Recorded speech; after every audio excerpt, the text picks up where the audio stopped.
Welcome to Vintage Bricks. James, your host. We are going to continue our review of Lego castles. We're in the 1990s. What a great era.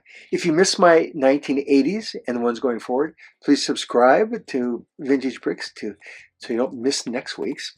We had the advent of the raised base plate. We'll see a bunch of those. It's totally new. It changed the castles. And we had something else too. We had, this is like... We had fantastical things starting to happen. Lego was getting very creative. We had ghosts and wizards and witches and even dragons. So let's jump in and start our review. We'll start with a quick overview of the 1990 sets, the King's Mountain Fortress, and this is just some of the key minifigures. They have the maiden there, which is basically, I'm calling her a princess. The Wolfpack Tower, and they got a ghost and it looks like they're ready to do thieving. The Black Knight's Castle. These had all the great knights in it. Fire-breathing fortress, Magisto and his team there, ready to go. The Royal Knight's Castle. This has some great minifigures too. Of course, the first Crown Knight. The Dark Forest Fortress. Some really rare minifigures in this one. Kind of nice. Oh yeah, the Dark Lord's Castle with Will of the Witch. Such great sets in the 1990s. Let's kick it off with a deeper dive and start with the King's Mountain Fortress for 1990. Well, our fortress is a Lion Knight's fortress, and we're not going to see another huge Lion Knight fortress for a long, long time, so enjoy it. Raised base plate. You had to go up the ramp to get in. Here's the ramp. We had, the magical ghost. We had a princess, which is new. So, a lot of innovative things, their thinking's going on here. It's really a cool set. And inside we see something which is hard to see, but there's a trap door so bad guys will fall down. And all these raised base plate had pits. This is like a storage one here. Some use them as prisons. This has the more traditional prison you'll see in 1990. So our first set, the 6081. It's 1992 and a new theme, the Wolfpack. What a great theme. They got their own flag, their own emblem. I mean, they're doing pretty darn good. I think we all wish that Lego would kind of invigorate the Wolfpack. This is not really a castle per se, but to them it was a castle, right? And they had all sorts of things that swung out. They had a ghost. This is an old structure. I think if a thing had a ghost, it's probably been around for hundreds of years, and they took it over.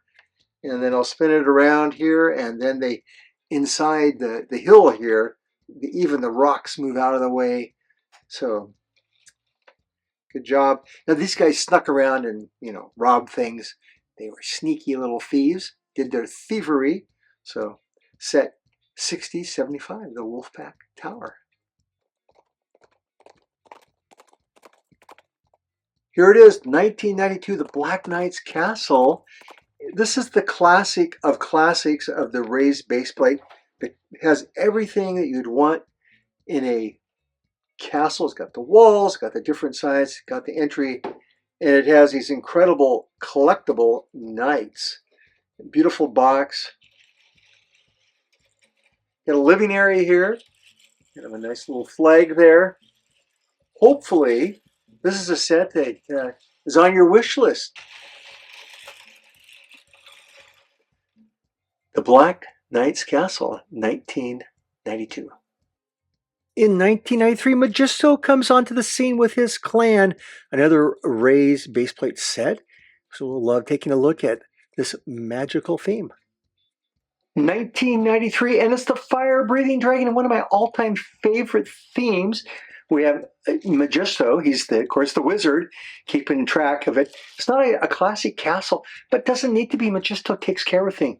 Here's the dragon that, breathes out fire, and then it has these little special traps. We'll see more of those in the next few sets, and that's so people like the Wolfpack can, get in and do their mischief here. Even the knights are all decked out with their, capes and everything.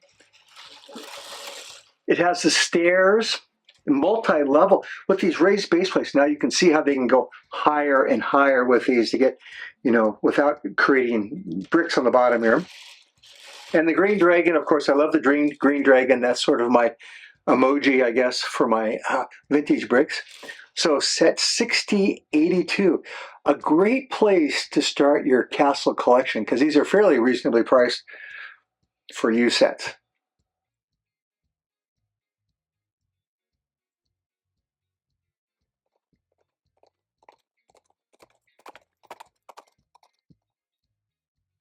Well, it's 1995 and it's a 6090, the Royal Knights Castle.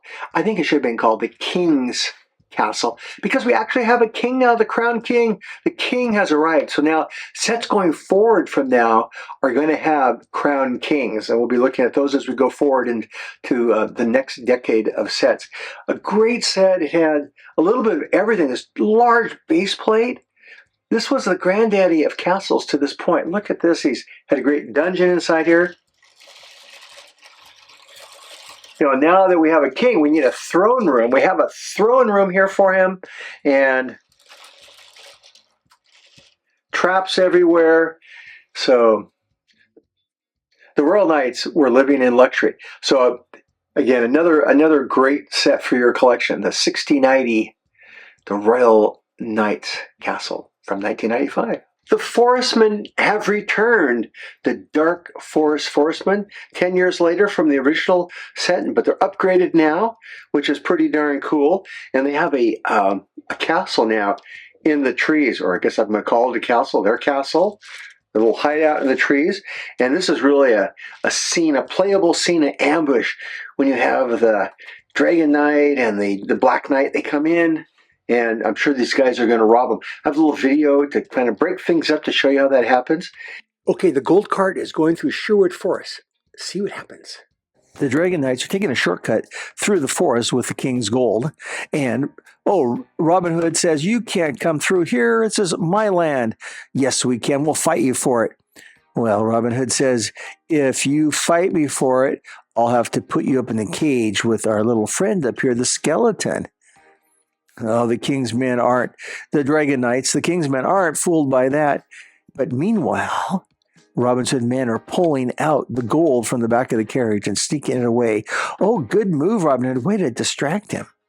So Robin's man, okay, you win. He takes off, and the Dragon Knight says, we won. And they quickly leave the forest. Little do they know the king won't be very happy when there's no gold.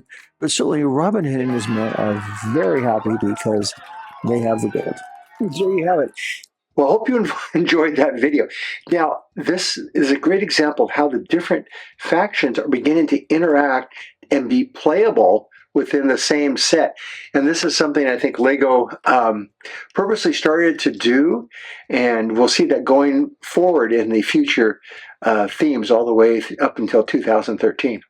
So here we have it, the Dark Forest Fortress, set 6079. The 1990s ended with a bang with Bat Lord's Castle. Here's the Bat Lord, Basil the Bat Lord. We're naming the guys again. You got to love that. And I know many of you grew up with this set, and therefore it could be a favorite of yours. And Lego's doing something interesting with Will the Witch and this Bat Lord Castle. Of course, this is up in the mountains. It's built in sections, and we'll be seeing that going forward as a strategy to make it easier for the kids to put together. So you put the gate part in, and the back part. Now you have a full castle, and on the inside you have the throne room, and then Will the Witch has to sit up, and I guess Basil does too. And so you can put in the tower section here in real time. This is always tricky. I did it, yeah. So now look at this. This is an amazing pinnacle of a castle.